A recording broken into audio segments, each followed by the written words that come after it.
acknowledge our athletic director and want to thank her for putting this together. And we like to open the floor for any questions you got.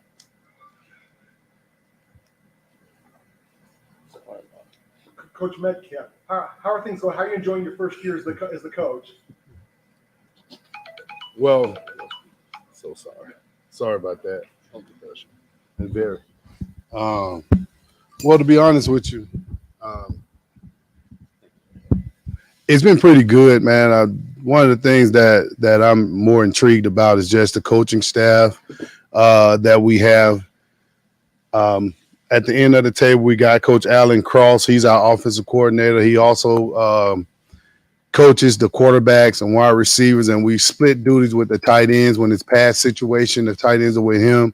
Myself being the head coach, O-line coach, and then doing the run game with the tight ends.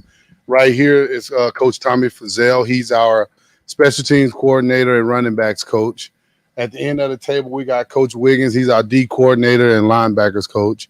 Out there in the crowd right next to you, we have Coach Channing Ward. Coach Ward, if you would like to come stand up front in front of the camera so the people can see you on social media. He's our D-line coach, and he has a number of other responsibilities within the organization. And then over here on this side is Coach Sean Holiday. If you'd like to come up and stand with us as well. He also coaches our defensive backs. So we got a great coaching staff, I believe, and they love what they do. They work hard with the kids. Not only that, they go above and beyond just football. And then I can't say enough about how our kids have responded since January. You know, it's going to always be some ups and downs, but for the majority, 95% of our kids have bought into the program and they're working their tails off, and I can't be more happier, man. It's a 2-year merry-go-round, as you well know. Tell me some of the two of the new talent that you got coming in, and then two of your veterans that you're going to count on to make things happen this year. Well, I really don't want to go by a number because I will say our sophomore class, we met with them in January when we took the job. And one of the things that stood out the most for me, I had our first meeting was at night on a Sunday night. I was the only coach here at the time. And again, you look at just in the past, coaching in JUCO, I coached at Pearl River for 4 years, I'm sorry. And just to have those kids show up on time and give me their undivided attention and really understand what we were trying to do as a program. So I rely heavily on the sophomores. I don't want to go one individual because we rely on them to influence the young guys, the freshmen that comes in. And again, I'm a seniority guy. We got some freshmen that's going to stand out. I know in practice they've done well, but we've yet to see them in a football game. So I really hang my hats on the older guys because that's who you build your program on. And those freshmen, they'll be sophomores going into the I know it'll be their spring, the spring of their freshman year, but they are the sophomores that we'll be counting on in January to set the tone for the program. And so every one of our sophomores, like I told them, we're relying on each one of you, from the defensive backfield all the way to the quarterback on offense. We cover the entire gamut with each one of them. So there's no one individual that I can say that I hang my hat on because I rely on each one of the sophomores because that's my first group. For anybody, would you say, can we look for more of maybe a run pass kind of in between, where were your strengths, line, secondary, if you bring anybody, if anybody wants to answer that? Well, I will really rely on the offensive coordinator to answer that question for Coach Alan Cross. You're up. Yes, sir. We're going to be basically about 50-50 balance. You know what I'm saying? Half run, half pass, a little RPO action. Really everybody in the nation kind of does it, but we're kind of really going to hang our hat on the run and kind of just go from there, to be honest with you.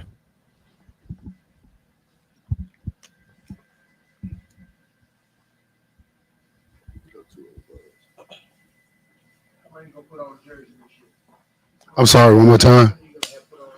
So the way the junior college process go, you get 45 in-state, 15 out-of-state, and you get 5 from a practice squad group of guys. So we got 5 guys outside of the 65 scholarship guys that can dress out and perform. So every week we're gonna dress 65.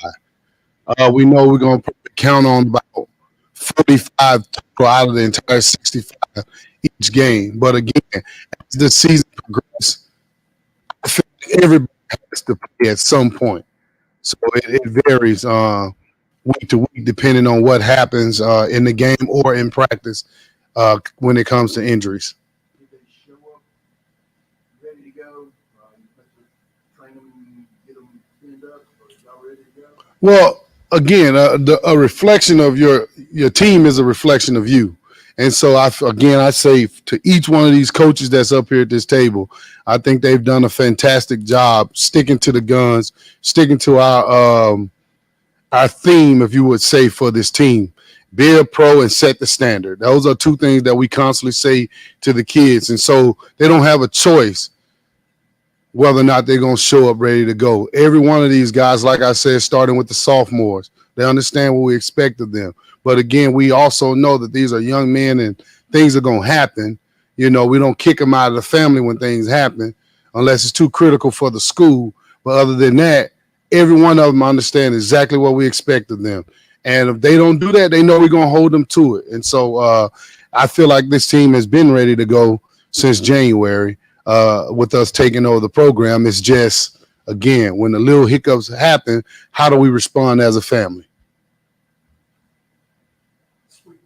Good for one of the players. How are you handling the heat right now with this weather? Yo, Jackson, answer that. You just handle it. There's no way around it. You just go out there and get through it, and that's about it. You just handle it.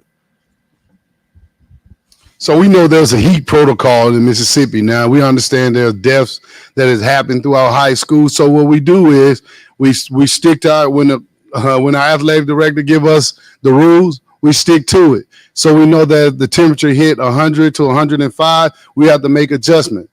But for us, it really doesn't affect us in the evening time because we practice at 5 from 5:30 to 7:30 in the morning. So by the time it's hot outside, we're in the weight room or we're meeting with our team. So we've adjusted coming into this. We had our system in place already. So we already knew what we were going to do as a team to combat that issue.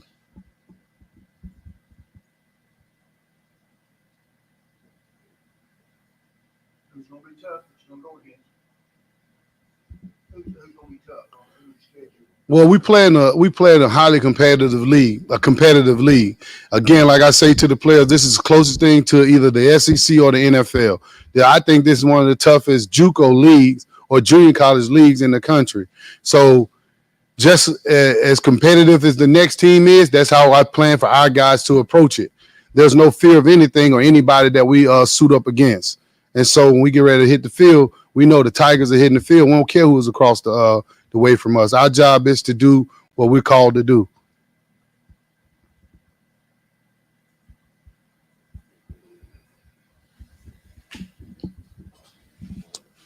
Obviously, you want to encourage the locals to buy tickets from them.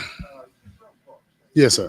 Talk about Well, how Clarksdale needs to support. Well, again, you never say what somebody needs to do, but I am grateful that I got an opportunity to come back home and to be able to coach here at Oklahoma Community College. I don't take that lightly. And yes, we would love to have the entire community come out and support this football program. You know, it's a part of the community. When you talk about Clarksdale, you talk about Oklahoma Community College. So it is us. And so, yes, I would love for the entire Clarksdale community to come out on Thursday night. And we know we got homecoming October the 7th. We know that'll be a packed day, but we like for every Thursday night, that's a home game. We got 5 this year, and we like full support of everybody in the city if they do have the time to come out and support the organization.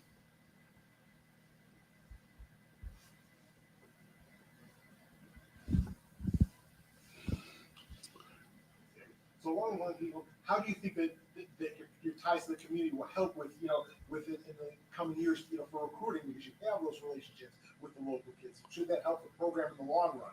Well, you know what? I can't really say what that'll do for the program. We have to win on the field. We have to do what we need to do for these kids. We know this is a visual society now, and these kids are very much in tune with the recruiting process, and they get to travel more freely now. And so kids, they want to see what you can offer them. So we got to offer them something in order for them to fall in love with this place. Then it's not just because I'm here and I came out of Clarksdale. I played in the NFL. My son played in the NFL. That don't matter anything to anything. It's about what we can show them that we can do for them when they come here. So I'm hoping that just having relationships gets me in the door to have a conversation, to interview a kid and their parents and let them know what we can offer here. And again, I hinge on the coaching staff and the kids that's in our program and what we try to do collectively to man, I'm just really to sow into the kids' life from a spiritual, mental, and physical standpoint. We got to work all the way around and everything. It's not just football for us. It's not just going to class and things like that. They're going to have problems that they can't get to their family. So guess what?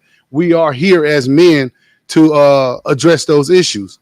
And so those are the things that I say we do the best job at, man.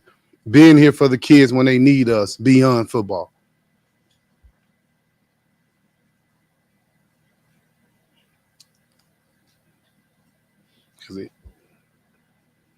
No questions for the players?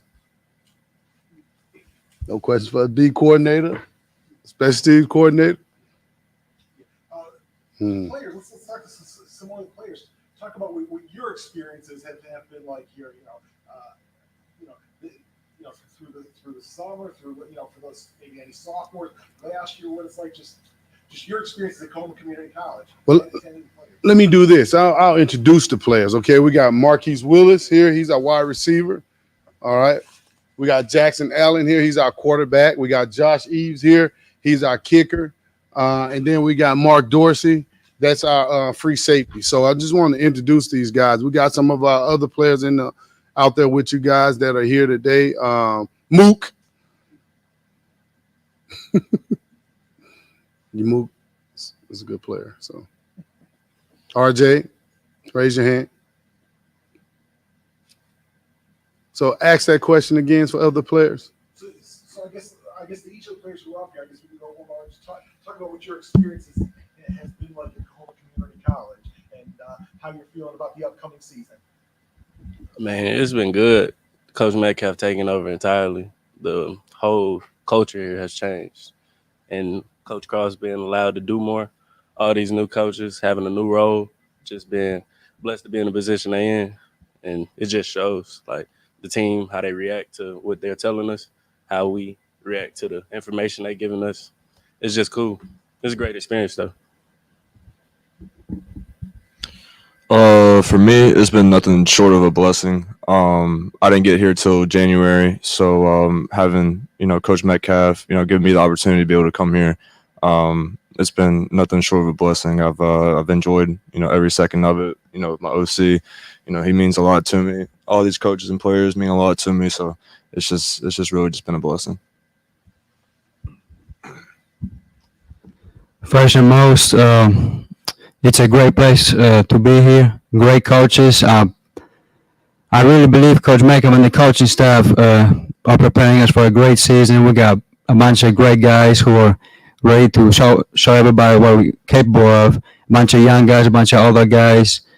And, we play in 8 days, and I believe we're going to shock some people. Coach Metcalf is doing a great job coaching, and Coach Cross, Coach Wiggins, Coach Fizel, they're all great. And I just can't wait to show y'all what I can do and what the team can do September 7th. So far, it's been a great experience. We put in a lot of work, bonded. We're a family. So just ready to show how we do on the field. We're ready to ball.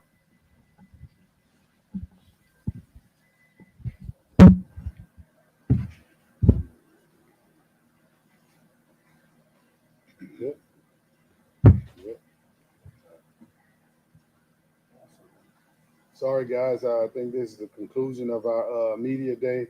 We want to thank everybody for coming out, and y'all have a blessed day. Thank you. Yeah.